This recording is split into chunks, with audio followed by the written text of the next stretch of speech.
ready to continue this wonderful day and the great enlightenment and inspiration we're getting from Professor Alter. And please be sure in the back there to close that door so that we don't get a draft through here. I've been special request, okay, an unnecessary one. Good, right, exactly. And also, if you want to be on the mailing list for these events, then please give your email. Everyone here got an email from Anne Heroux, and so you can just write her back on that email and say you want to be included on the guest list for future events, and it will be done. So, okay, so just that's a little notice there. So, without further ado, we ask Professor Alter to grace us once more. Thanks.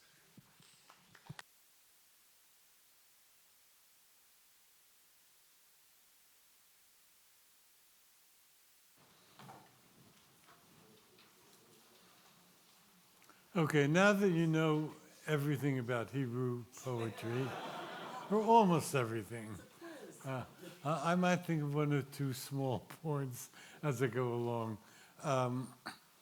I'd like to begin my consideration of the poetry of Isaiah by raising the question of why he used poetry. Now, not all the prophetic books are in poetry from end to end, and Jeremiah, for example, has a lot of prose. Ezekiel has a lot of prose. But the first of the several prophets who were assembled in the book of Isaiah, I should explain this just for a minute for those of you who are not into biblical scholarship. The scholars long ago concluded that after chapter 39, a second prophet was included. It's called Deutero-Isaiah or Second Isaiah, who was about a century and a half later and prophesied in the Babylonian exile. And then from chapter 56 on, there's a third Isaiah called Third Isaiah or Deutero-Isaiah. Now, this should not offend anybody for a simple reason that in ancient Israel, the book was not like books that we have, which are bound copies with a copyright page and so forth, but they were open-ended. And it was cultural practice to add materials to a scroll if it somehow seemed that the materials you were adding were appropriate. But Isaiah, the son of Amos, the first one, was a great poet. And the question is, but whether the second Isaiah is also a very fine poet, but it's a different sort of poetry, really. So the question is, why did the prophet use poetry?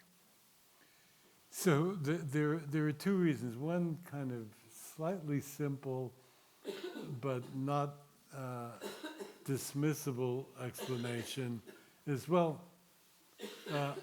God is speaking. You know, many of the prophecies start with, "Thus said the Lord," Ko Amar Adonai. So it's appropriate that God on high addressing humanity or addressing Israel should speak in the most elevated form of speech, which is poetry.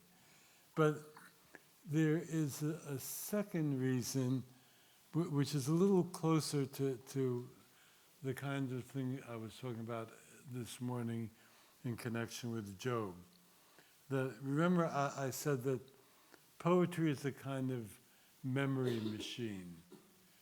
And for example, if you just glance down the those first verses of chapter 1 of Isaiah, if you get going with the ox knows its owner, then it's not hard to remember the donkey its master's stall. It works in a way, as far as the brain function goes, it works in a way similar to the quatrain from Shakespeare with its rhymes and meter that I quoted this morning. By the way, I would note that even in modest ways, this process of intensification from the first half of the line to the second occur here. For example, the ox knows its owner. You have the general statement of ownership of beast and master. The second half, the donkey its master's stall. Well, it seems to the casual eye to be saying sort of the same thing in different words with a variation of a donkey instead of an ox. But in fact, the master's stall is different from the general relationship of ownership, because it suggests that the master provides nurture to the animal. The master's stall is where the animal eats. And God has provided nurture to Israel, but Israel forgets that. So you get that. Also, the pounding rhythms of the language kind of drive home the prophetic points, which is a large part of the prophecy, as we'll see in the next minutes, is devoted to a prophecy of castigation. For example, woe offending nation, people weighed down with sin, with crime. And the way that sounds in the Hebrew, it's even stronger because it's a little briefer and a little, well, there's an internal rhyme. It sounds like this: Hoi goy chote, am keved avon.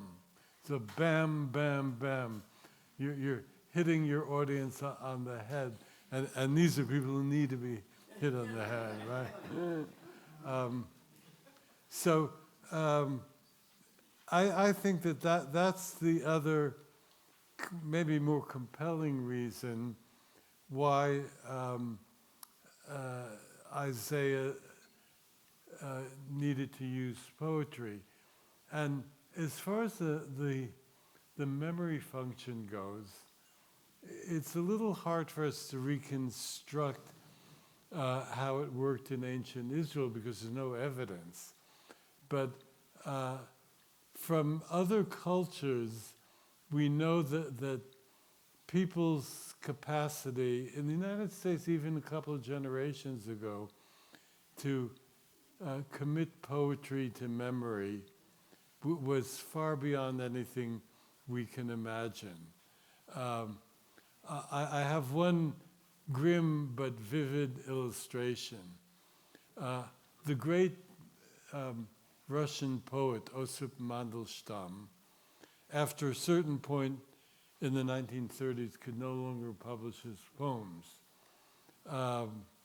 He continued to compose poetry, but he composed it in his head without writing it down. And his wife also memorized his poems, so she was a kind of flesh and blood recorder of his poetry. At a certain point in the maybe 1934, I think, he couldn't restrain himself from writing a poem denouncing Stalin as a mass murderer. The next night, and he recited it, no written text, to a small handful of friends, maybe a dozen people in somebody's apartment. The next night, in the middle of the night, he got the knock on the door from the NKVD agents, and they took him to the notorious Lubyanka, where he was put in a cell, and he was confronted with an integral text of his Stalin poem. So the informer had heard that poem once and committed it to memory as he listened to it and handed it over to his handlers. So I don't know, it could be that many people out there listening to Isaiah actually incorporated many of these lines, perhaps whole passages, into their memory bank as they listened to them. Okay, so much for memory. Now I'd like to focus for a bit on imagery. So let's look down to chapter 1, verse, just let me sort out my papers for a second.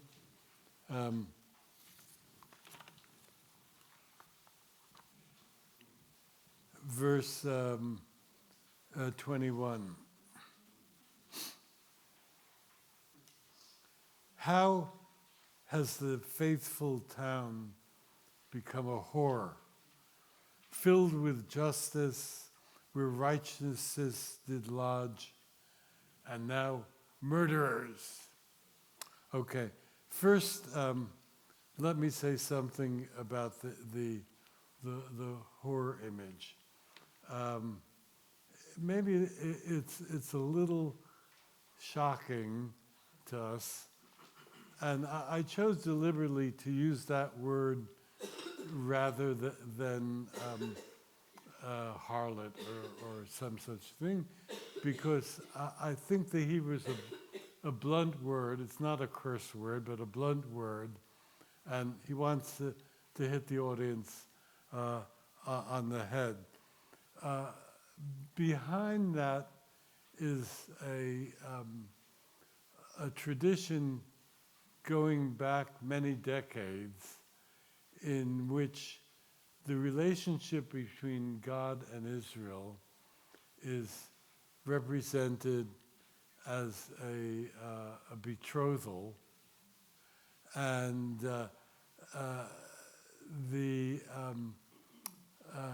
usually its idolatry is represented as a betrayal of the marriage, a kind of prostitution. Ezekiel is very big on this, but you have it in Isaiah, but you have it in Jeremiah as well. But actually what Isaiah, unlike Jeremiah, primarily has in mind is not cultic wandering, but actually moral offenses. And you get that in the second of these two lines.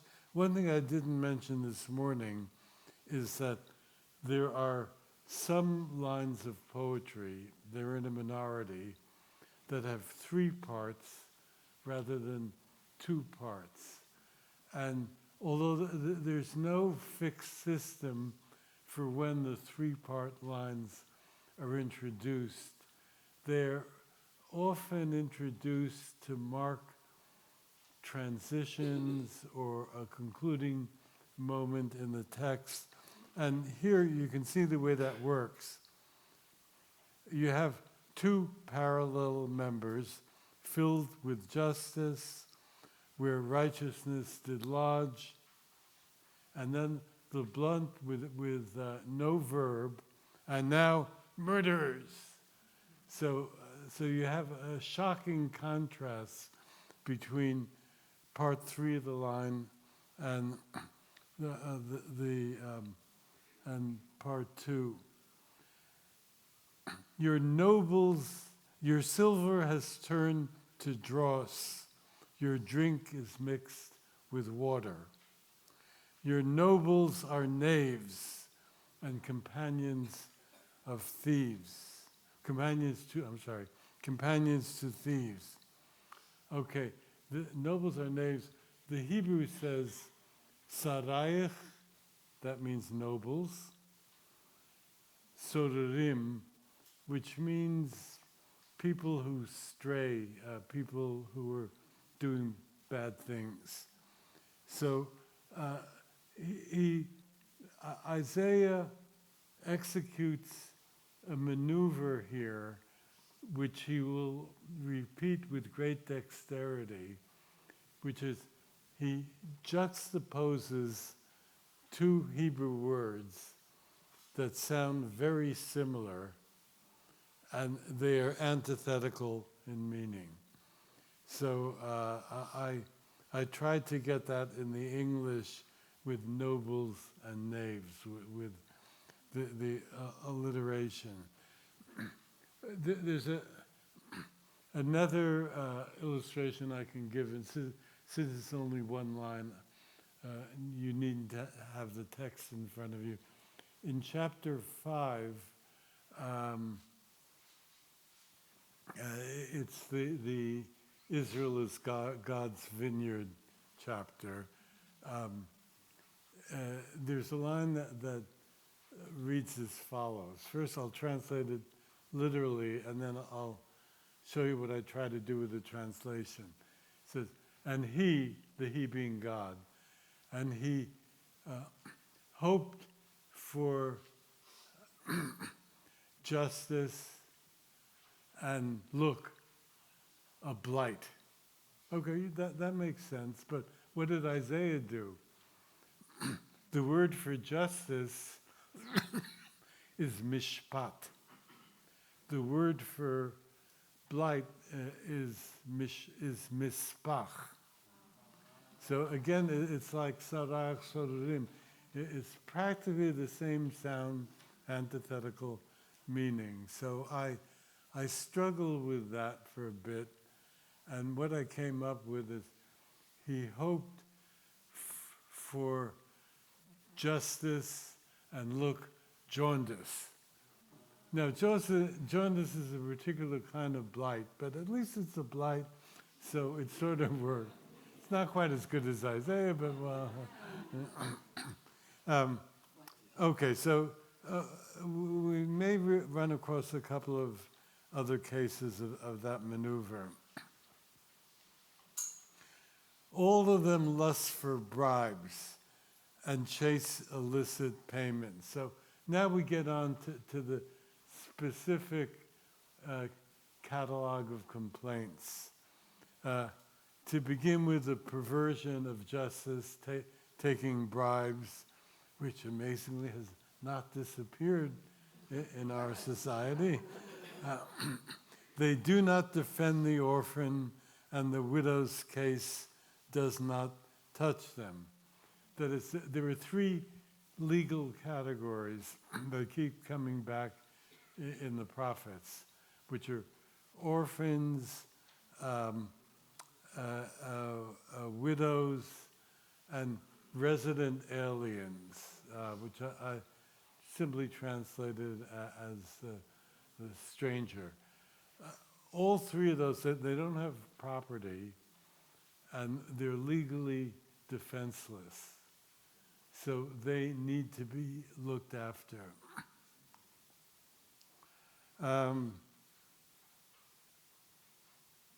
Okay, let's go to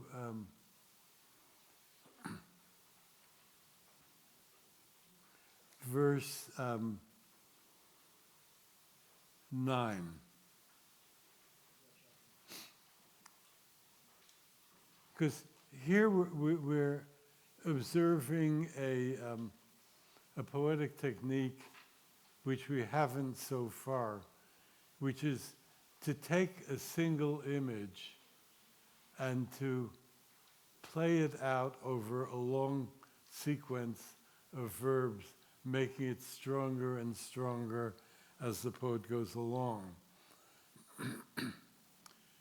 The eyes of human haughtiness are brought down, and men's righteousness is bowed low, and the Lord alone shall be raised high on that day. Now, you can, here again is a triadic line, a line with three parts, and like the one that we looked at, there's an opposition between part 3 of the line and parts 1 and 2. That is, humanity in its presumption presumes to be haughty, but those raised up eyes are brought down, and the pretended righteousness is bowed low. Well, the Lord alone shall be raised on that day. So there's the antithesis.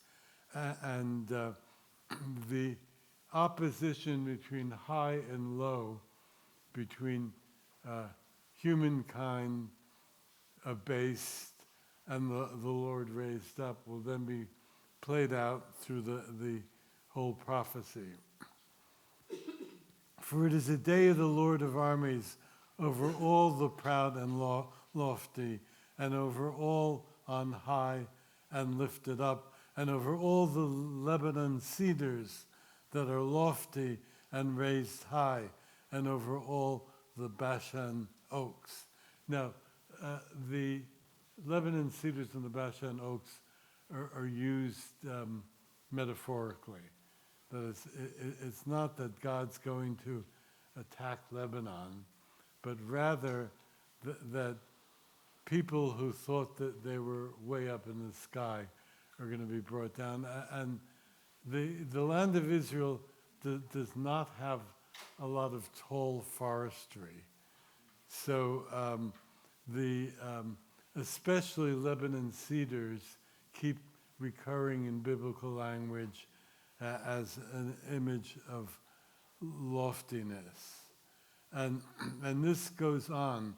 And over all the lofty mountains, and over all the raised up mountains, and over every looming tower, and over every fortress wall, and over all the Tarshish ships, and over all lovely crafts, and human haughtiness shall bow low, and men's loftiness be brought down, and the Lord alone shall be exhausted, and the ungods shall utterly vanish. I guess I should say just a word about that translation of ungods. One of the Hebrew words for God is El. Originally, El was the chief god in the Canaanite pantheon, but then it became a general Hebrew word for God. And the word that I translate as ungod is Elil, which is El with a diminutive and I think contemptuous suffix. Instead of El, Elil. And it might signal also al, which is a term that means no, N-O in Hebrew. So I came to the conclusion, which may be wrong, that Elil was a designation of a god that really wasn't a god. And so I coined ungod, whether right or wrong. And they shall come into caves in the crags and the hollows in the dust, for the fear of the Lord and from his pride's glory, when he rises up to wreak havoc on earth. So you see the opposition between high and low is, and it goes on for the rest of the chapter. I thought that this would suffice for our purposes.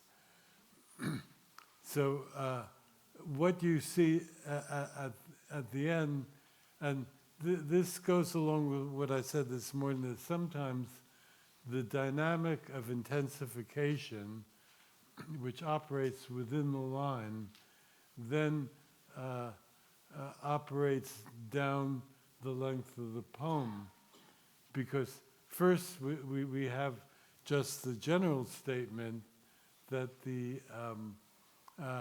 that human haughtiness will be brought down low. But now we have a concrete image of people scurrying into caves and crags and hollows in the rock as God wreaks havoc, as he wreaks judgment against them. Okay, now I am going to ask you to look at an extended passage. I guess that's the only other extended passage. No, there should. Do you also have the passage from chapter 11? Yes.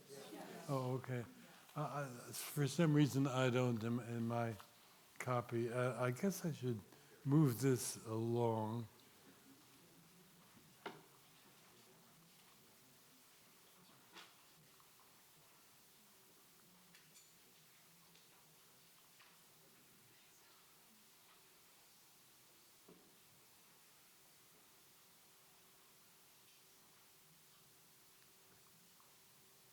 Let me see where we are. Oh, yeah, I went past it. Okay.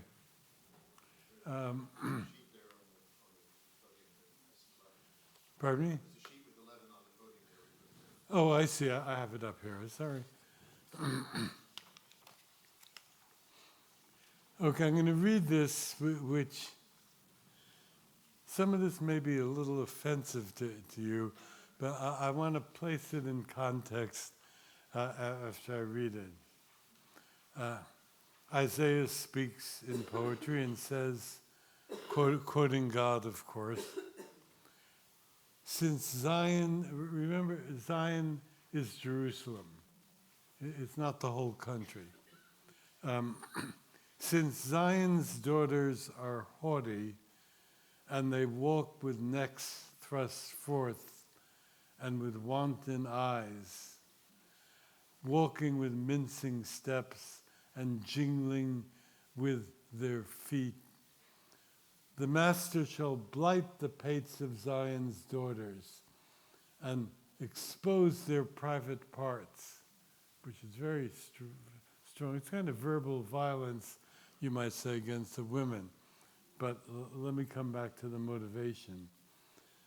On that day, the master shall take away the splendid ankle bells and the headgear and the crescents and the pendants and the bracelets and the veils and the necklaces and the armlets and the sashes and the amulets and the charms, the finger rings and the nose rings, the robes and the wraps and the shawls and the purses and the gowns and the draped cloths and the turbans and the capes. Now this is unusual for biblical poetry. You have this long catalog running on for quite a few sentences. And okay, before I go on to the conclusion of this, let me say the following.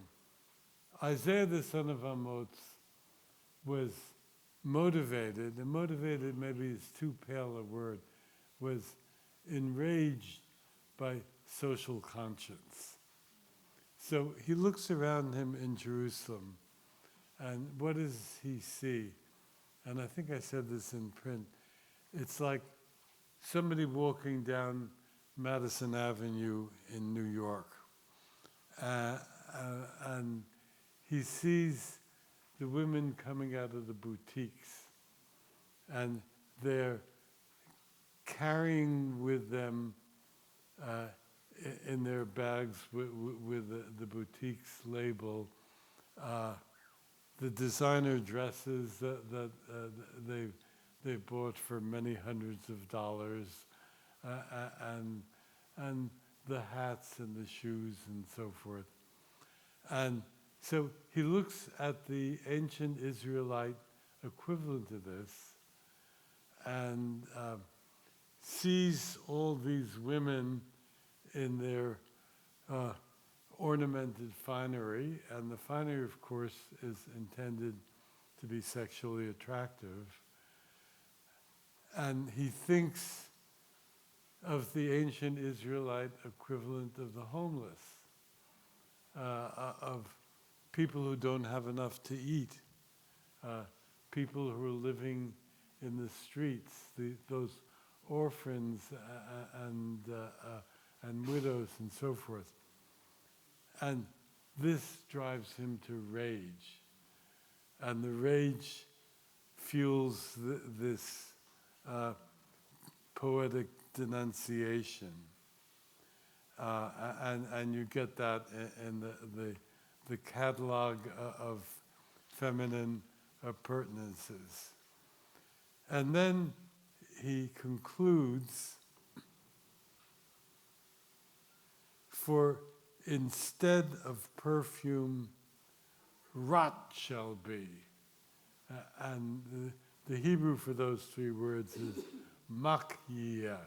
The word for rot is mak, which is an unusual monosyllabic word that in its very emphasis gets across the sense of disgust. And instead of beaten work, baldness.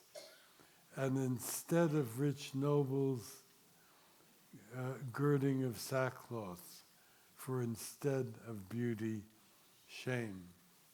So you can see that the poetic invective becomes a vehicle of denunciation for exposing the social economic outrage that these rich, pampered women represent. Okay?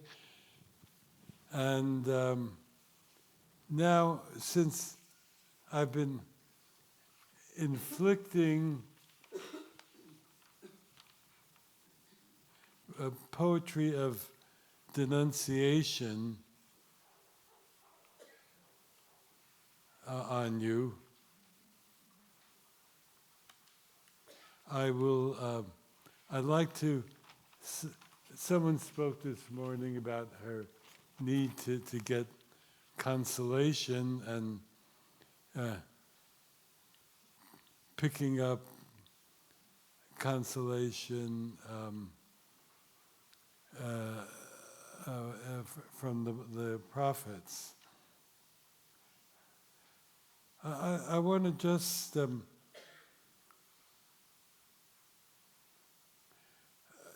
before we go on to the consoling chapter in chapter 11, I want to pick up a couple of illustrations of this process of intensification that I talked about. Since they're single verses, I didn't bother reproducing them in the handouts.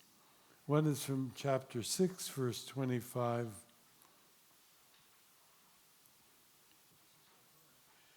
And the mountains have quaked, first third of the line. I'm sorry, the first half of the line. And their corpses are become like offal in the streets.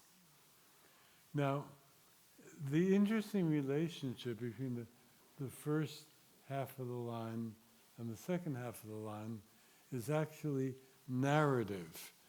That is, people wonder what happened to narrative in biblical poetry, because we have such great narrative in other poetic traditions, in Gilgamesh, of course, in Homer, and there's really nothing quite like it. I mean, there's a certain amount of narrative in the Song of Deborah, and bits and pieces here and there, but not much. But I think that the narrative impulse, which got pushed out of the larger scale of the poems, often reasserts itself in the movement from the first half of the line to the second half of the line.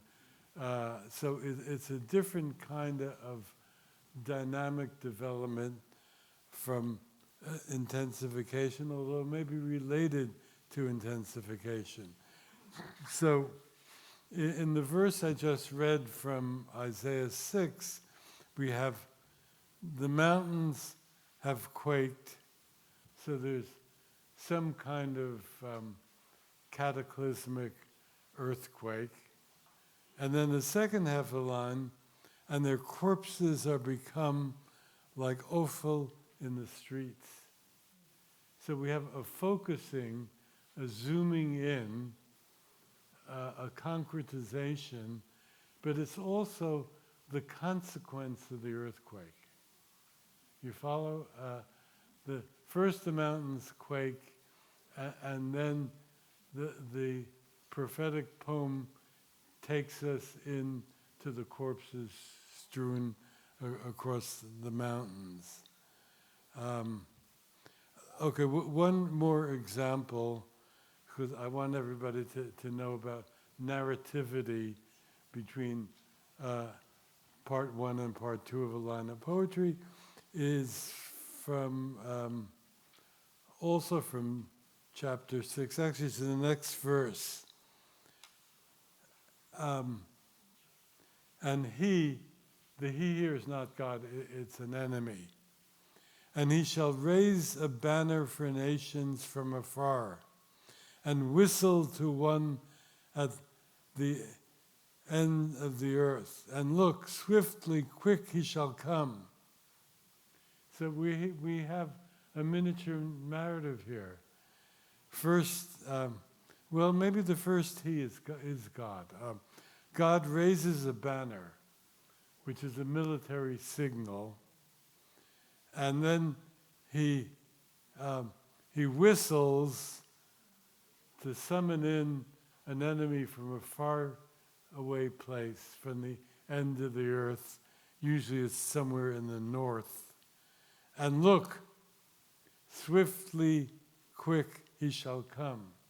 And then you see the answer to the military summons, which is the enemy is coming, rushing down on the people of Israel. So you can see, if you are listening to this poem being pronounced by Isaiah, and you follow this line, and follow the miniature narrative from one part of the line to the next, you get scared. Because you can imagine the banner, imagine the whistling, and then you can see the enemy storming down to attack you. So again, you can see how the dynamic of poetry is exploited to get across the poetic, the prophetic message. Now, I owe you, before we turn to any questions, to offer a little relief. So let's turn to a famous passage in Isaiah. And I want to comment on where this imagery comes from, what the poetry has to do with it. And the wolf shall dwell with the lamb, and the leopard lie down with the kid. and the calf and the lion shall feed together, a little lad leading them. And the cow and the bear shall graze together, their young shall lie, and the lion, like cattle, eat hay. And an infant shall play by a viper's hole, and on an adder's den a babe put his hand. They shall do no evil, nor act ruinously in all my holy mountain. For the earth shall be filled with knowledge of the Lord as water covers the sea. Okay, now, this of course has been construed by both Christians and Jews as a messianic prophecy. I think it is messianic, but not quite in the way that Jewish and Christian tradition understood it to be. That is, they understood it to be absolutely eschatological. In other words, there's going to be a golden age in the future where even in nature no harm will ever occur, and every creature will dwell in harmony with every other creature. Okay, the word messianic, the adjective derived from Messiah, comes from the Hebrew Mashiach, and Mashiach means the anointed one, which is the equivalent of the crowned king. Although the kings did have crowns too, the dedication of the new king to his kingship was not crowning, but anointing with olive oil on the head.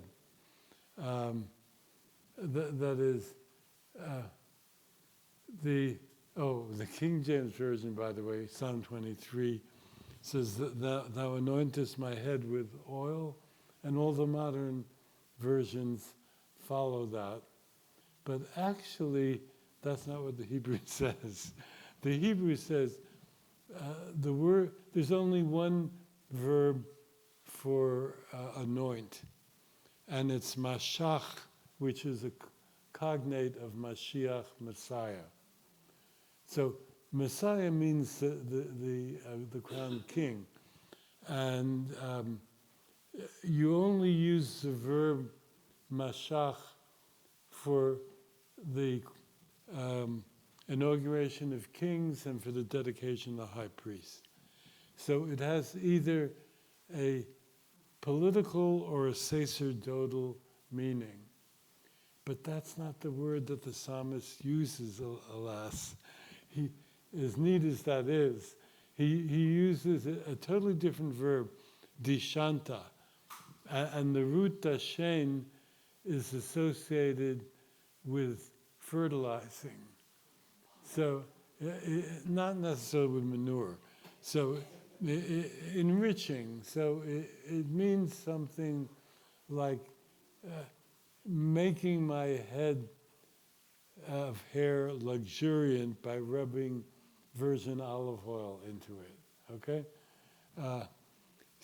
Okay, let me go back to and that translation, by the way, then leads to certain messianic readings of the 23rd Psalm, which I think are quite ahistorical. To go back to the messianic in our passage in Isaiah,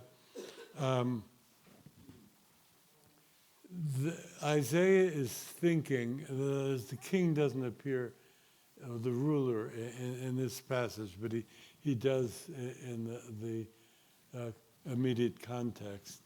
He's thinking of a time to come when there will be a truly good king of Israel who will rule the land in justice, not with the unfair distribution of wealth as displayed by those fancy women parading in their finery, and not with the neglecting of the orphan and the widow, but with equity for all.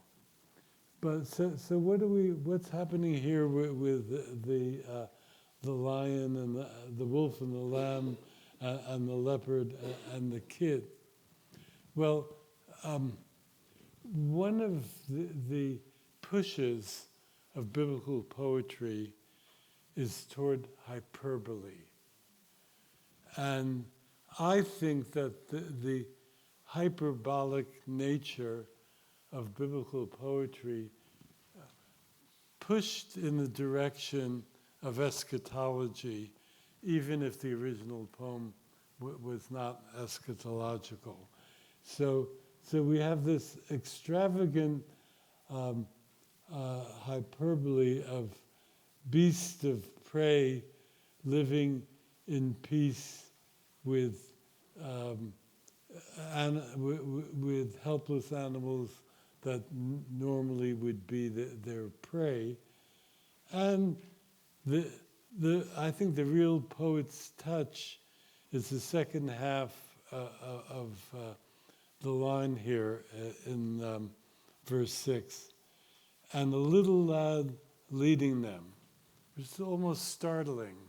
That is, after the lion and the lamb, you have a little kid leading the beasts of prey with the animal that would have been its prey.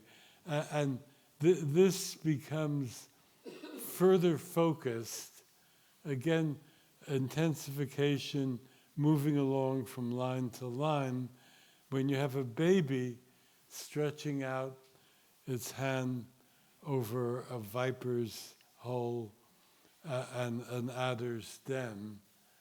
So that's the kind of focusing and concretization that I talked about, and yet nothing happens to the child. And after all that, there's the summary in line 9. They shall do no evil nor act ruinously in all my holy mountain. The holy mountain is Mount Zion. And then that wonderful concluding flourish, for the earth shall be filled with the knowledge of the Lord as water covers the sea. So I think what I hope we have seen is that at every step of the way, the poetry, well, we talked about the way that in Job, God's poetry at the end makes vivid a vision of creation that could not be conveyed otherwise. And what we have in a more concrete situation of the prophet-poet addressing a group of auditors in Jerusalem. That would have been the original occasion of the prophecy, is that he speaks to them in a kind of poetry that makes powerfully concrete both their the crimes they have committed, and therefore why they should turn away from those crimes, and then the punishment that might come if they don't turn away from the crimes, and then at the end this wonderful vision of somewhere down the road, that is the Hebrew phrase acharit hayamim, which in later Hebrew comes to mean the end of days, but actually in biblical Hebrew it means the after time. Somewhere in the future there will be this age of harmony, peace, and justice, which is a good note on which for me to conclude.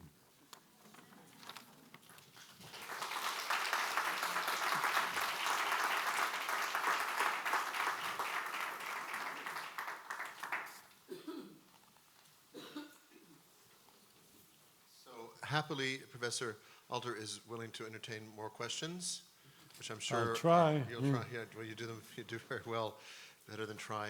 And I'll just say one thing real quick, Sure. rather than raise my hand. That is that in the Vulgate, St. Jerome's Vulgate, and also the Neo-Vulgate, the word for the anointing our head with oil is impinguasti, so it's like applying a pomade or a lotion. Oh, that's on the good. hair. That's It's the very same good. meaning that what you I'm referred to. delighted to hear that. Impinguasti. You fatten my head with Yeah. oil. Jerome got it right.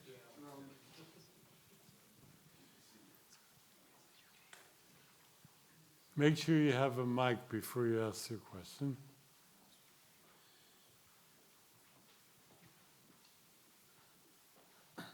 Hello, that was wonderful. Thank you so much.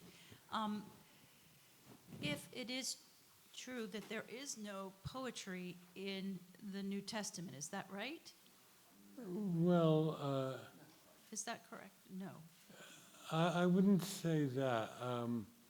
There's, yeah, the Zechariah, yeah, right, right. yeah, and of course, Revelation. It's not poetry, but it's I would say prose poetry. Right. You know, it's very heavy in imagery. And if Job was poetic in poetry, why is it that God didn't choose the Passion of Christ to be poetic?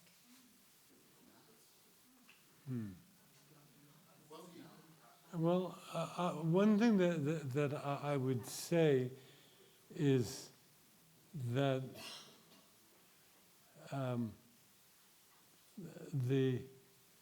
the gospel writers wanted Jesus' humanity to be powerfully present to their readers or listeners.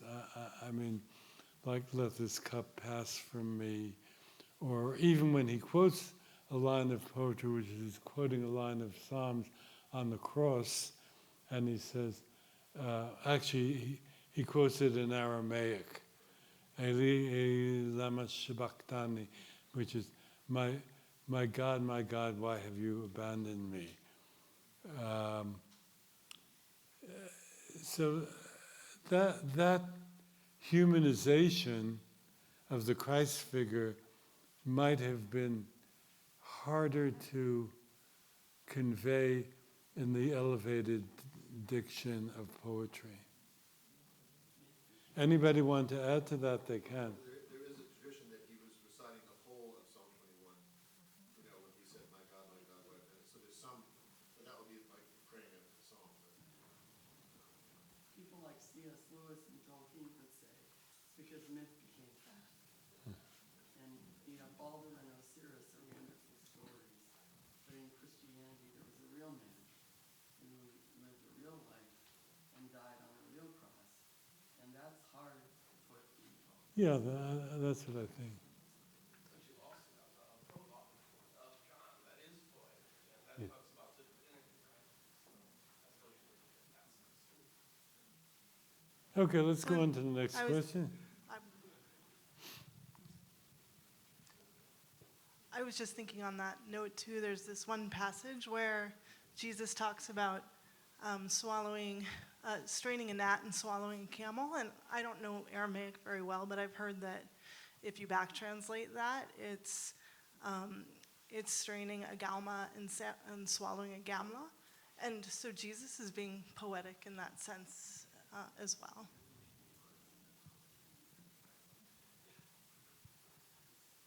Go ahead. I have just returned from a study tour to Egypt, and so across the canvas of my mind is parading all the things I saw in tombs and on temple walls. And so as we were looking at chapter 11, all these animals, wolf, lamb, leopard, calf, lion, what I'm envisioning and wondering if this could be a connection point is in the tomb of Rekhmere, who was a vizier of Ramses II.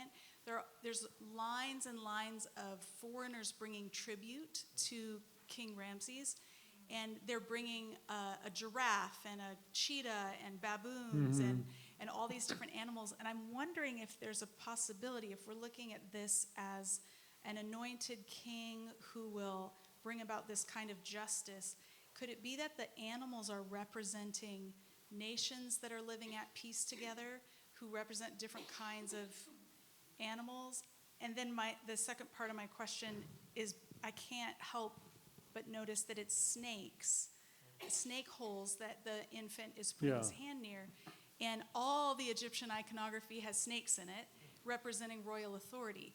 And so do you think this child, the infant, is the anointed king who is bringing about this kind of justice? And is that symbolized by him being able to put his hand by the snake? Or am I just making things up? I'm a little skeptical. Okay. I think these are just ravenous beasts selected from the animal kingdom, and that they're not symbolic or allegorical. Okay.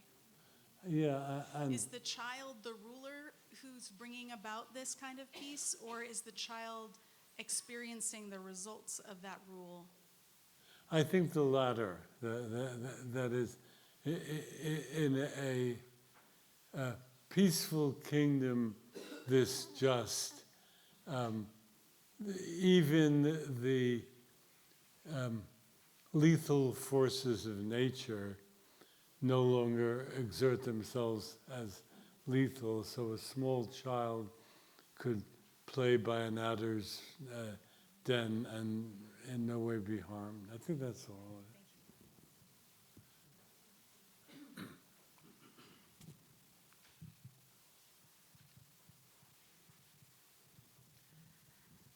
I think of the parables of Christ as being very poetic in the sense that we're not talking about rhyming particularly, but the way that they will bring two diverse images.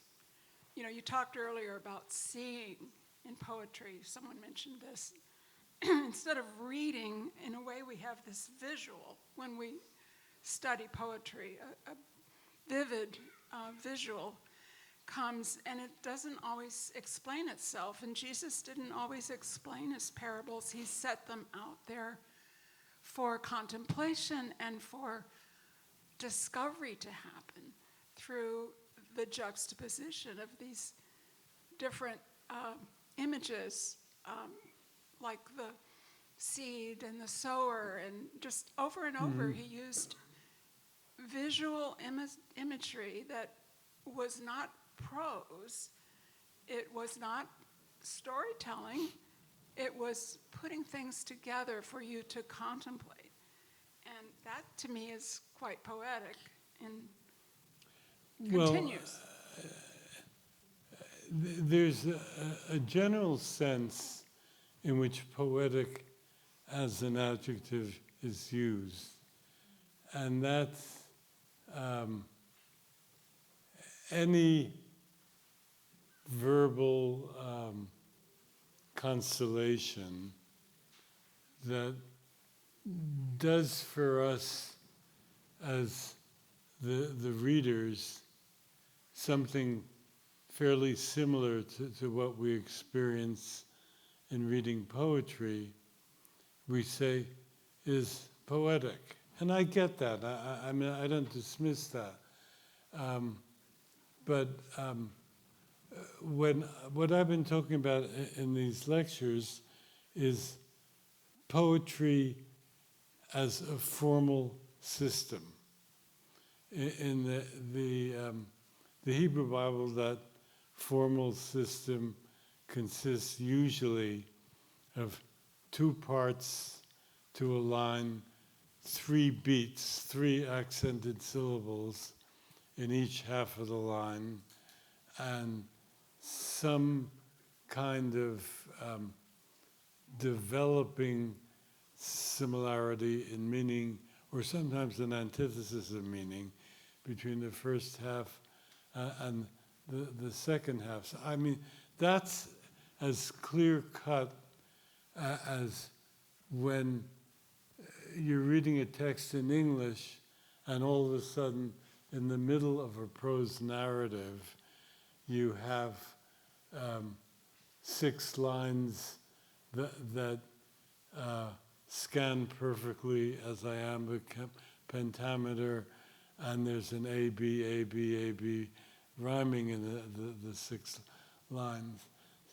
So when I'm talking about the force of poetry, I'm talking about the formal system. It's true that the parables are open in meaning, they're evocative, they can be haunting, and all those things are definitely related to what we experience in reading poetry. But it's like, let's say I was talking about novels over lunch with somebody. Say Faulkner's Absalom, which I definitely consider to be the greatest American novel written in the 20th century. And the language is sometimes amazing and extraordinarily evocative, but we wouldn't say that Absalom is a novel written in verse. So that's sort of where I stand. Oh, you were beaten to the punch. I've always been intrigued by the language of the fear of the Lord in the Hebrew Bible. The verse that comes first to mind is the fear of the Lord is the beginning of wisdom. I'd love to hear you talk a little bit about the way that poetry or sort of poetic speech maybe or isn't functioning in language around the fear of the Lord. Okay. Well, first of all, the phrase "fear of the Lord," Yirat Adonai, it could mean in some contexts being afraid of God, but mostly it doesn't. Mostly, it means something like recognizing God's power, holding God in extreme reverence. In later Hebrew, for example, the same word connected with Shamayim, heaven, Yirat Shamayim, means something like piety. It doesn't mean that you're in a state of fear. But actually, the prophetic poetry of castigation is often about fear in the other sense. And the prophet wants to make his listeners afraid. That is, since his theological assumption, which we may or may not share, that evil deeds end up being punished, and that catastrophes will befall the people of Israel if they continue to behave in this manner. This is kind of a theology especially rooted in the book of Deuteronomy. The prophet, given that assumption, in a way wants to strike terror in the hearts of those who are listening to his poetry. And so he conjures up all these images, like that one line that I quoted about God raising a banner on high and whistling to an enemy from the ends of the earth, who comes galloping down against Israel.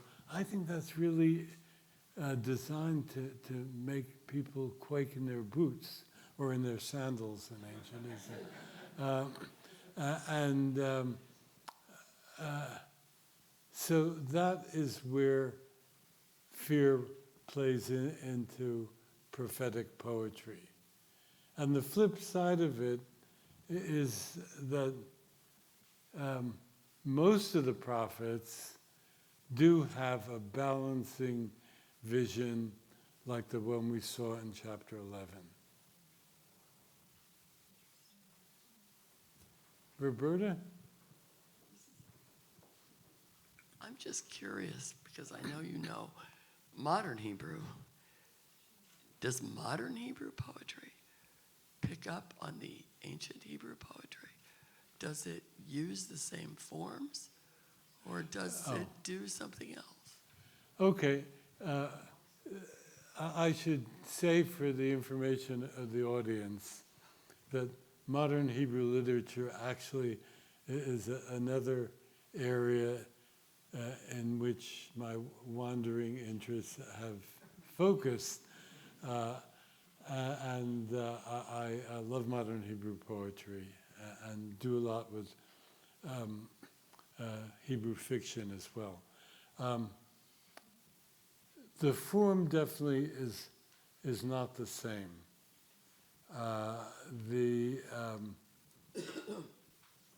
That is, the forms of modern Hebrew poetry are pretty much borrowed from the European and American repertoire. That is, early in the 20th century, there are a lot of poems that are composed following Russian models, including the meters used by the Russian poets. Some meters that we don't know at all in English, like something called amphibrachs, which is a poetic unit of unstressed, stressed, unstressed. That's the poetic foot. We don't have that in English at all. And then free verse then entered Hebrew, in particular following American and English models. So formally, it's not all like the Bible. In other ways, the Bible is very present in modern Hebrew poetry because it is such a rich and powerful reservoir of poetry that poets dip into it all the time, and biblical allusions are all over the place. And I like a little poem by the great Hebrew poet Yehuda Amichai, who died about 24 years ago. He was a dear friend, actually, which is called God's Fate, which I will recite to you in translation. It's very short, so I'm not committing one of these spectacular memory feats that I talked about. I wish I could. God's fate now is like the fate of trees and stones when they stopped believing in them and began to believe in him. But he must still remain with us, at least like the trees, at least like the stones and the sun and the moon and the stars. Now, he's of course going back to wood and stones or trees and stones in prophetic denunciations of of idolatry, but then the sun and the moon and the stars takes us back to Genesis 1. So you can see how alive the poetry remains in the imagination of a modern Hebrew poet.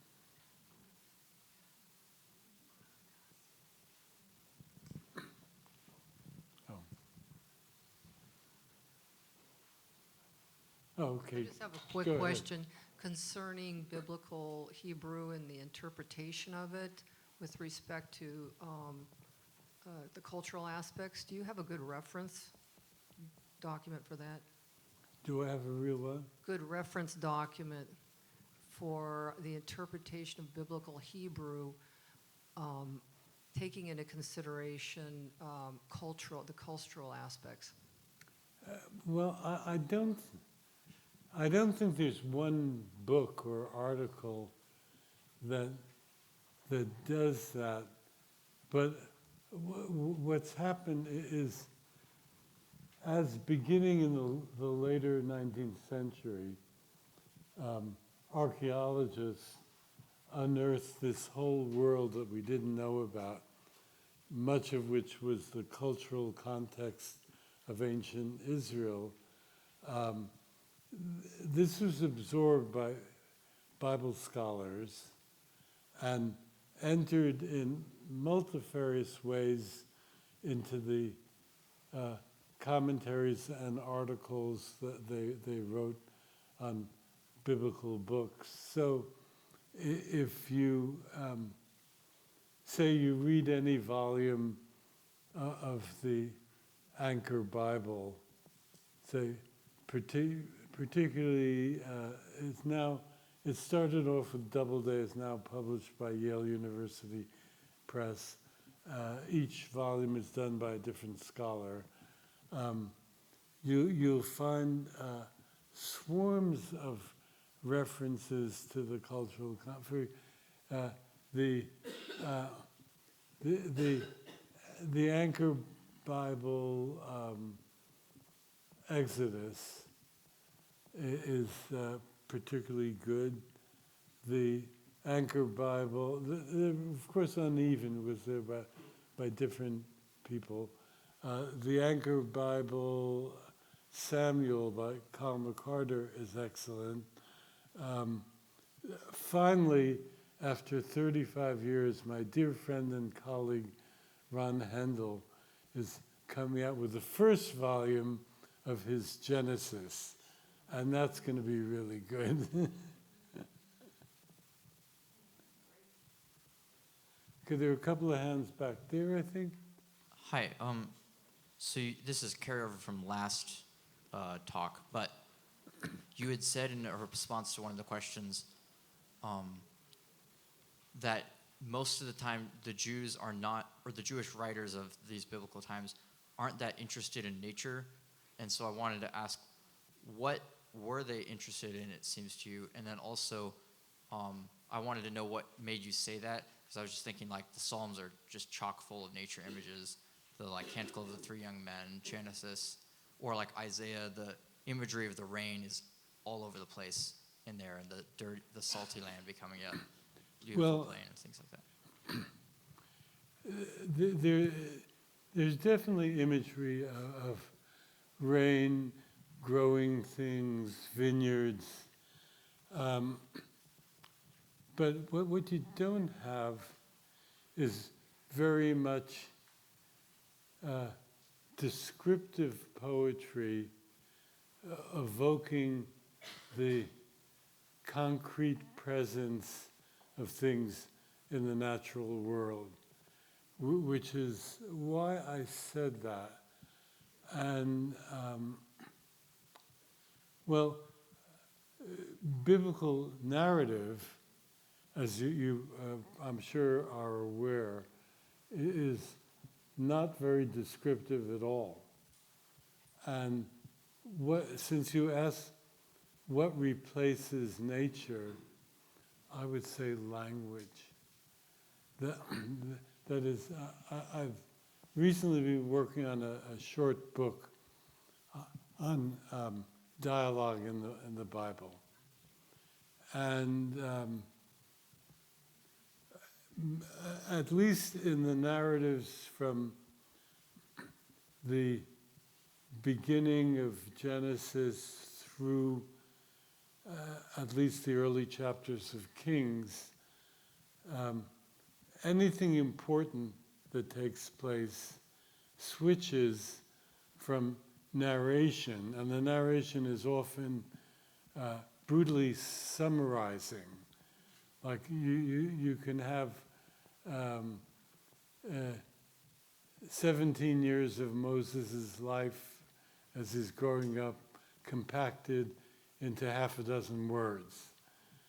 But when something important happens, it's the story switches to dialogue. And the dialogue, as I looked at it in this new project of mine, often turns out to be remarkably novelistic. That is, what the characters say as they exchange words is revelatory of who they are, sometimes of their position in society, of their relationship to their interlocutor, of their psychology. And there's nothing quite like it outside the Hebrew Bible in ancient literature. I mean, Homer has great speeches, but they're speeches, not dialogue. So I would say that the abiding interest of the Hebrew writers, to which the Job poet is an exception, is to how language is used and how language shapes human reality. Does that connect to the fact that Why don't you grab a mic? We're keeping you moving. Go ahead. Does that connect to Roberta. the fact that Adam had to name the animals? He has. To name the animals. That was one Yeah, of I Adam's think jobs. that's connected, And the sure. language is what mattered. the Right. name. Sorry. I get to go? I had a question about, I was reading your Genesis translation, and since you've spoken about Genesis a number of times, can you explain how you came up with the first verse? Because I always have this parallel with the Gospel of John, in the beginning, and you started out as kind of when God began creating, Yeah. and I found that fascinating. And can you tell me how you kind of Sure. came to that? Well, first, especially after the disaster with the recent president of Yale University, I want to give full accreditation to sources. So it's, at least for a generation, biblical scholars in general have understood that that when those first three Hebrew words, Bereshit, Bara, Elohim, don't mean in the beginning God created, but they mean when God began to create. But that's not a new insight. Rashi, in the 12th century in France, came up with the same conclusion. Now, let me tell you why that conclusion is inevitable. It's not just because other ancient Near Eastern creation narratives, which the scholars cite, begin with a formula like when so-and-so created, with a when clause. But the first word is Reshit, which means beginning. But it's not in the beginning, Bareshit, it's Bereshit. I'll explain this. There is no way in biblical Hebrew to say the beginning. Ha-reshit.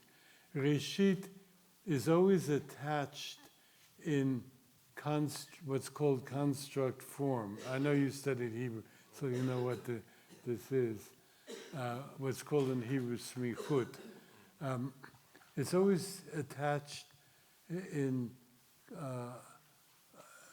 construct form to a noun that immediately follows it. Like you say, Reshit Mamlechet Yehoiakim, the beginning of the kingship of Jehoiakim. So, Bereshit could not possibly mean Bareshit, because there's no Bareshit in the Bible. And now the third word, which looks like a conjugated verb, either serves despite its vocalization as an infinitive, or maybe the Masoretic vocalization is wrong and it should be bero. So it's an infinitive that serves as a verbal noun. Literally would be in the beginning of the creation of God, like that, which is too cumbersome, so I translated when God began to create. But it's not original. And if I could follow up with that, when you translate, are you translating by book? Or are you thinking canonically in any sense? Like, see, with the church fathers, of course, they find all these connections, throughout the Old Testament with just a single word kind of thing. So, you hear in the beginning in Genesis, and then John starts out in the beginning. You kind of miss that connection when you get that kind of translation. So is it by the book, like Genesis, one style, Exodus another style kind of thing, or? Okay. I have a complicated. Well, it's a complicated question. I understand. It's a complicated question. First, the notion that the Bible is one book is shared by Christians and Jews. That is, on the Jewish side, the Midrash assumed that it was one book with multiple interconnections to all its parts. So reading a verse in Genesis could immediately lead you, lead them, not you, to a verse in Job or a verse in Psalms. I don't share that assumption at all. Now, stylistically, the first 4 of the 5 books of Moses are drawn from the same 3 sources. So there's no particular distinction among those 4 books. There is some distinction. Well, there's definitely a distinction between the priestly style, P, and E and J, because when the priestly writer is not cataloging clean and unclean animals or ritual practices, when he's telling his story, he has a grand epic style with cadence prose and balanced periodic sentences, which is quite different from E and J. E and J, it's a little hard stylistically to distinguish between the two. So I tried to get that in my translation. Now, when you get to Deuteronomy, the language sounds very different.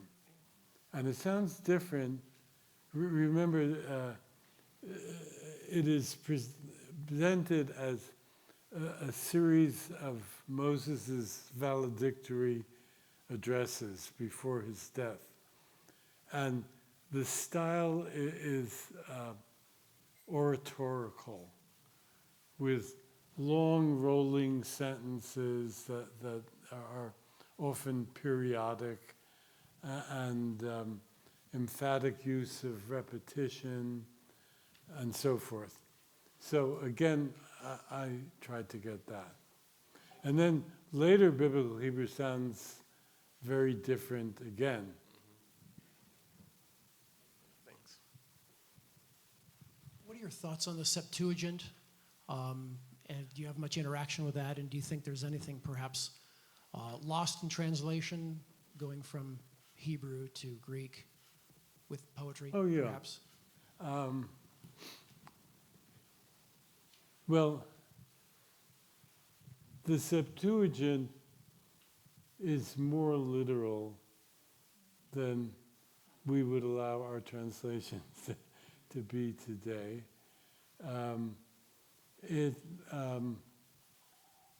There's a big question of the textual divergences. It was using Hebrew texts that were often not word for word identical with the texts we have in the Masoretic text. It also occasionally introduced whole passages which probably are not part of the original. But from time to time, you can see that they had a Hebrew text that they were translating that sounded more reliable than the received text. It solved certain problems, and suddenly an incoherence became coherent, and so forth.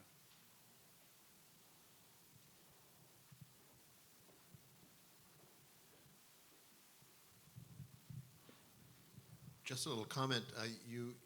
Your translation of the beginning of Genesis, which brings it alive in a certain way. It's interesting because Monsignor Knox, commenting on the Vulgate translation of the prologue of John's Gospel, which was brought up here, he makes a similar comment. He says, what could be flatter than the first verse of St. John as usually translated? In the beginning was the Word, and so on. Because he said it suppresses a chiasmus in the way it's normally translated. And so he suggests rather, to restore the chiasmus, you must have something like, God had the Word abiding with him, and the Word was God. And so you see, sometimes it requires a new pair of eyes in a translator to see something as elementary as something like chiasmus, which you ought to notice right away, but don't, because you're so used to hearing what's always said, It's a comment. No, that's interesting. Thank you.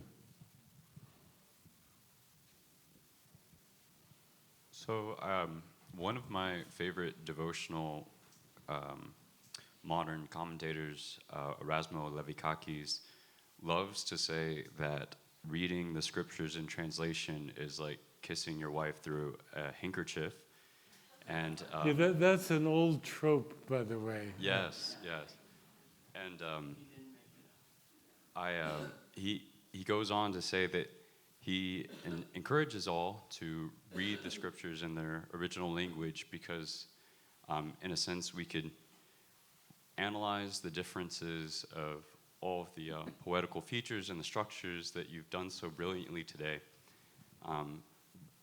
But at the heart of it, it's God revealing his word to us, and it's manifesting in language something of this ineffable, mysterious essence. And so this might be an unfair question, but I just wanted to know, as someone that spent so much time with how God has revealed himself to his chosen people in the past, what has that taught you about who God is, and what do you take away from how he expressed himself in this language? Well, I would say you have to come away with the idea that with the sense that God is more complicated than we think he is. And the understanding of who God is evolves certainly through the books of the Hebrew Bible. The New Testament is a little bit different because all those books were composed within a few decades of each other. Whereas the Hebrew Bible, the oldest text, like the Song of Deborah, goes back to around 1100 BCE, and the most recent, the book of Daniel, is around 165, so that's 900 years.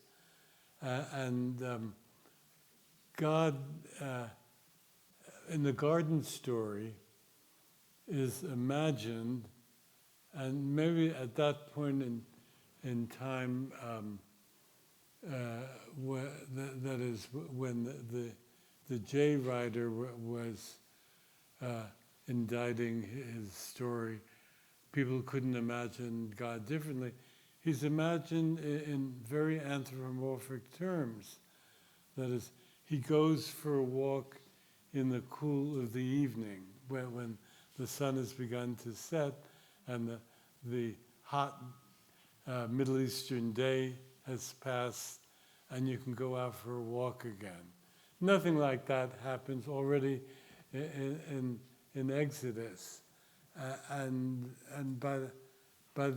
so we all tend, as Christians and Jews, to think of God through the prism of later theology. So let's say you might think of God in Aristotelian terms via Thomas Aquinas. Or if you're a Jew, you would do the same thing through Maimonides.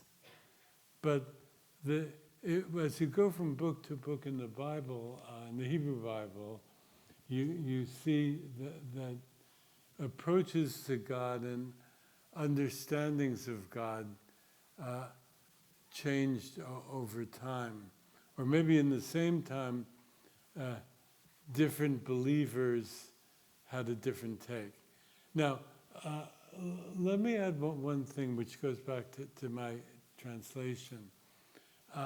I've been emphasizing how important the literary crafting of the texts is for their meaning, for what we call their message. I would add that this by no means pushes on the back burner my own concern for getting the exact meaning precise. And one example, but that was not at all original with me, was when God began to create. But here's another one. You know the creation story and the garden story and Adam? In the Hebrew, there's no Adam. Okay, I know that this is going to upset some people, but it's very simple. Adam, later, I don't think in the biblical period, Adam becomes a Hebrew name. And of course, it's an English name. We all know people who've been named Adam. But in the garden story, he's always referred to as Ha-Adam, the Adam. So you never put a definite article before the name. You don't say the Charlie. Well, you could satirically, as in the coinage the Donald, but I won't go into that.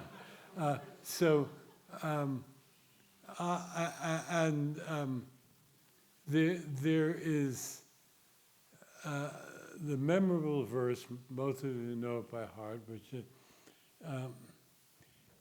in the image of God, he created man, except it doesn't say man, it says the Adam. So that also doesn't mean Adam. It means the human.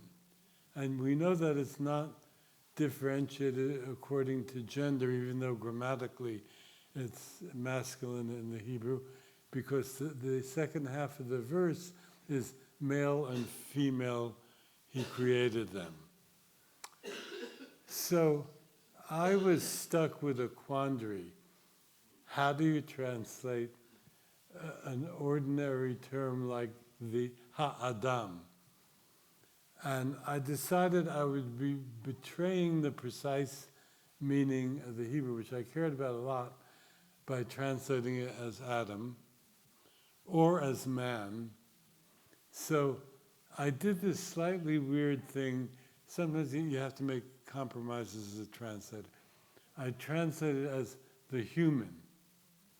And the disadvantage of that is that it sounds a little bit like something out of a science fiction narrative. You know, they come out of their spaceship and say, there's a human standing there. but I thought it was being honest in regard to what the Hebrew says. So I did strive mightily to get at the exact meaning of the Hebrew. Sometimes you can't.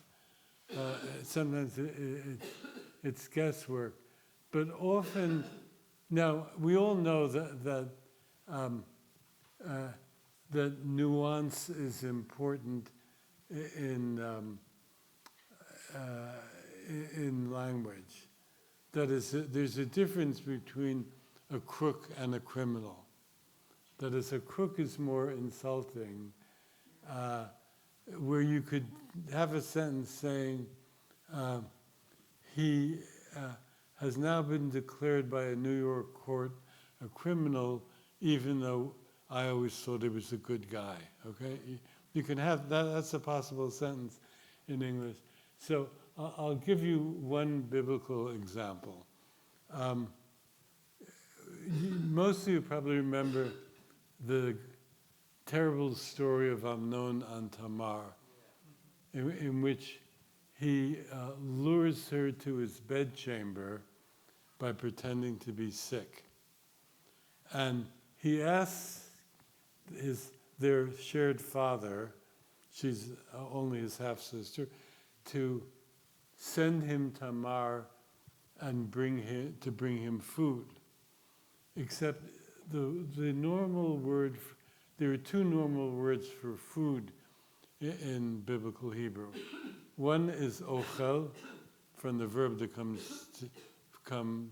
that means to eat, and another is lechem, bread, which is a synecdoche for all food. But that's not the word that's used here. It's a rather rare word, birya, which I double-checked this in a concordance, my greatest guide in translating, a Hebrew concordance, and every time birya is used, it's used in an instance where the person being fed is has been doing poorly, as Amnon pretends to be, or has been fasting. So it isn't ordinary food. It's like chicken soup. But I couldn't use chicken soup because they hadn't domesticated the chicken yet. So in the end, I settled for nourishment. But you see, and that's important for the narrative. I did my best, not always successful. I'm sure there are instances of poor judgment or error or whatever, but I did my best to try to get at the precise meaning and also the nuance of connotation of the Hebrew words.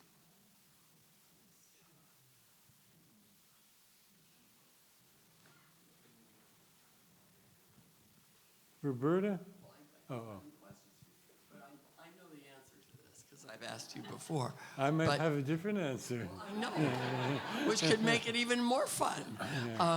Which is when you started, when you translated Genesis, did you intend to do the whole thing? Oh, no, not at all. Here, for various reasons, after a conversation with a publisher in New York, I decided to try to translate the book of Genesis. That's all I had in mind. And I still have this visual image of looking at the first page in Hebrew and saying to us, oh, am I really going to do this? And from the get-go, I had this idea, because the stylistic values, as I've been arguing in both these lectures, are so important to me, of trying to get something that was close to the stylistic effects of the Hebrew. But a little voice in my head said, this is not doable, because the two languages are different in structure, they're different in syntax, and many of the key terms barely overlap. So I will try to do this, and it will look silly, and everybody will hate it, and maybe I will hate it too.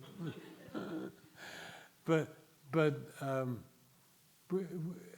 somehow or other, it turned out to be a much better approximation of what I wanted to do than I thought I could come up with. And it was very well received.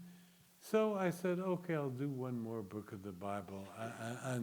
And since the other narratives, which seems to me an amazingly great narrative, is the David story, I did that.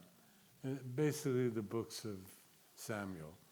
And then I went on, I did Psalms, I did the 5 books of Moses, and I was just having fun with it. While I should say, I continued to pursue my interest in modern literature. So I wasn't working non-stop at this, and that helped keep me sane. And then about maybe 6 years ago now, 7 years ago, I looked at what I had actually done, and it was 2/3. So I said, hey, if I can get through the prophets, I can do the whole ball of wax. So I did. Did this come out of the books that you'd written on biblical narrative and biblical poetry, that you knew that the translations weren't up to snuff, and is that why the editor thought you ought to do it, or you thought you ought to do it, or? No, not exactly. That is...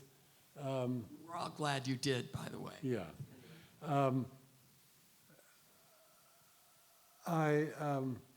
When I wrote the book on biblical narrative, I wasn't at all thinking of how to translate the Bible. And so, while I did ad hoc translations of passages to analyze, I had no notion of how to do it, and I pretty much followed the path marked out by the modern translations by committee, especially the Jewish Publication Society. Now, I have to say that about 10 years ago, no more now, about 14 years ago, the publisher asked me to do a revised edition. So I made some small changes in the text, but when I looked at the translations, I was horrified. I said, those are awful. And I substituted for all those translations either the new translations I'd already done, or if I hadn't done it, I made a new translation. So I sort of became aware later on of what was wrong with the existing translation.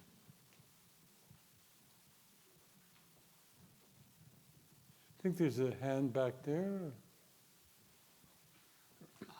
I was hoping you could explain why you said that Isaiah 11 doesn't have any eschatological intention behind it, especially since you also said that it is the common Christian and Jewish interpretation. So It is.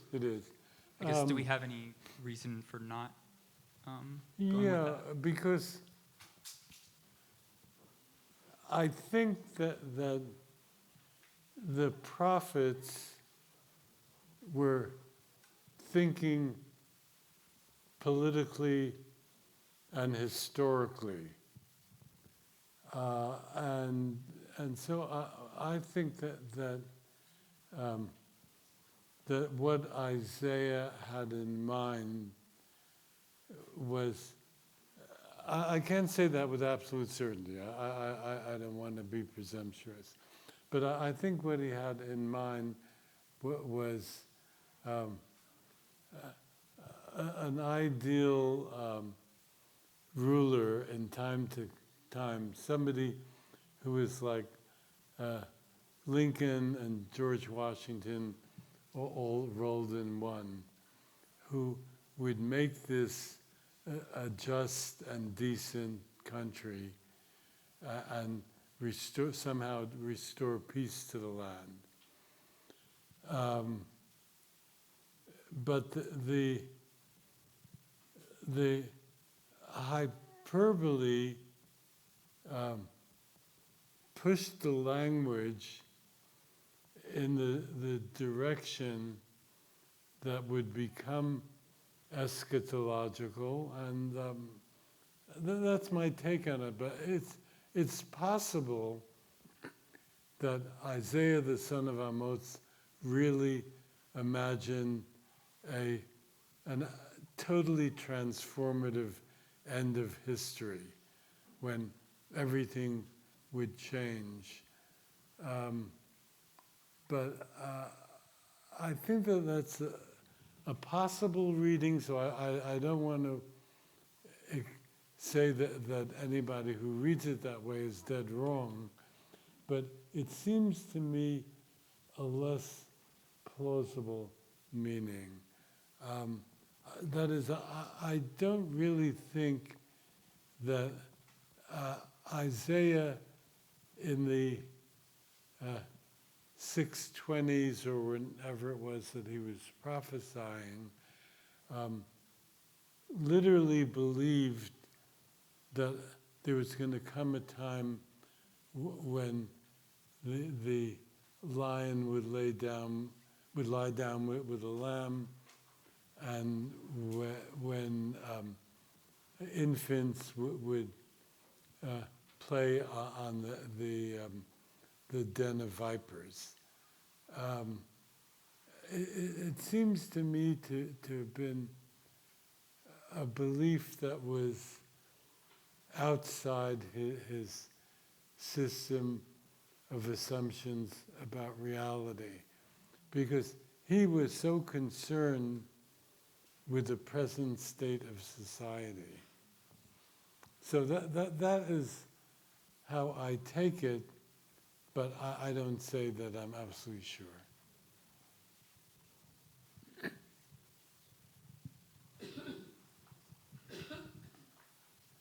Yeah, sure. Well, thank you for these presentations. Brings me back to my studies in modern Hebrew and biblical. So often as a pastor or clergy, you're looking at the text, or even just as a believer, you're asking the audience, what's the intent, and what's the principle we want to take out of it? But often I saw that then we fail to marinate kind of in the beauty of the text. Mm-hmm. And, in seminary I had an advantage from living in Jerusalem and knowing the language. But what would be your advice, like if you could speak to a president of a seminary and say, look, this is what you ought to include to help people just appreciate the value of sitting in that rather than rushing through the exegesis just to get the point I've got to give to the people? Well, I think that's why what I tried to do with my Hebrew Bible, that is, okay, another thing I didn't intend to do originally was to, many good things occur by happenstance. And an important happenstance for me was writing a commentary. That is, I didn't intend a commentary. What I thought I would do is, from time to time, provide a translator's note. Like, this is an obscure word, meaning uncertain, or there is a significant pun in the original which you can't translate, etc. But I got halfway down chapter 1 of Genesis and discovered that there were all kinds of things going on that I wanted to talk about that the traditional scholarly commentators did not talk about because they had no literary perspective. Well, the commentary isn't entirely restricted to a literary perspective, because for readers today, you have to explain certain things about law and about marriage and divorce, about property law, and so on and so forth, that are totally unfamiliar to us, and to make or an important notation about an influence from Babylonian literature or whatever. But a lot of it, I think, is about things that make the text come alive, because it is vivid and revelatory dialogue, because it involves subtle turns of psychology and so on and so forth. So that's what I try to do. Is there any other poetry you would recommend people read if you were teaching them how to do this? Aside from the Bible, that's maybe more accessible. Oh, you mean poetry outside the Bible? Yes. Maybe not. Well, I guess I would not recommend Milton, because his who's a great poet, but his poetry is so unlike anything in the Bible. I would, pardon me? T.S. Eliot, yes, some of it. More so Gerard Manley Hopkins, who was, of course, a Catholic poet in an order.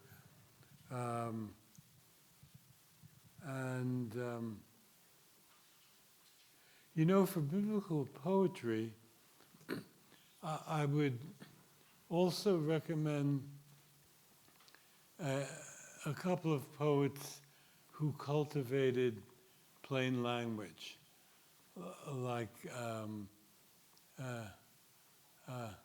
William Carlos Williams, Seamus Heaney. So there are poets you can learn things from.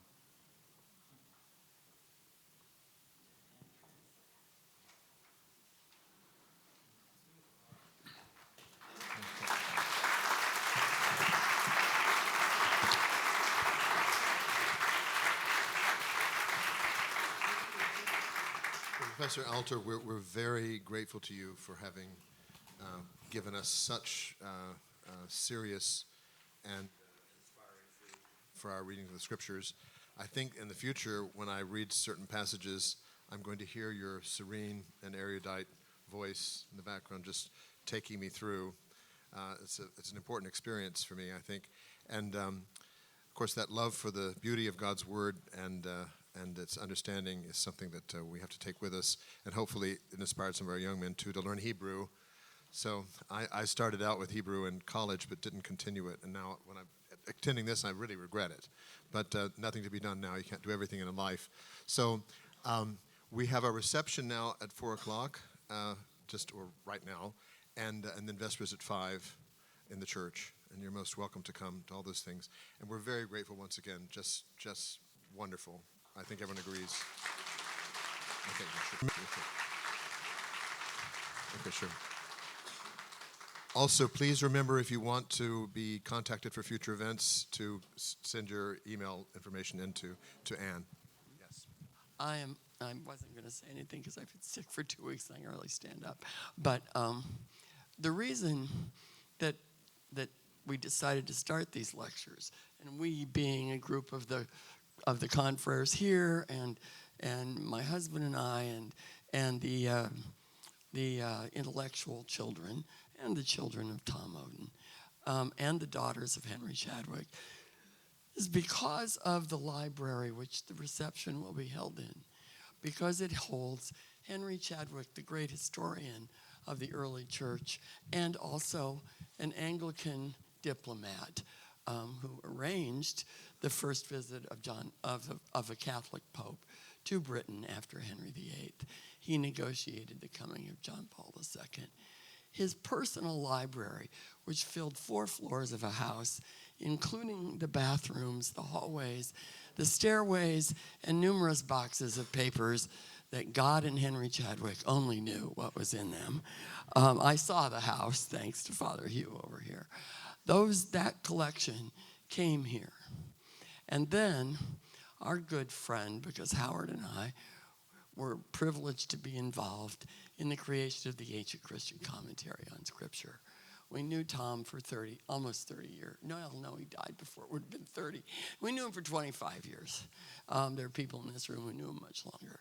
At any rate, and the Ancient Christian Commentary, as well as Tom's thought, meant an awful lot to us.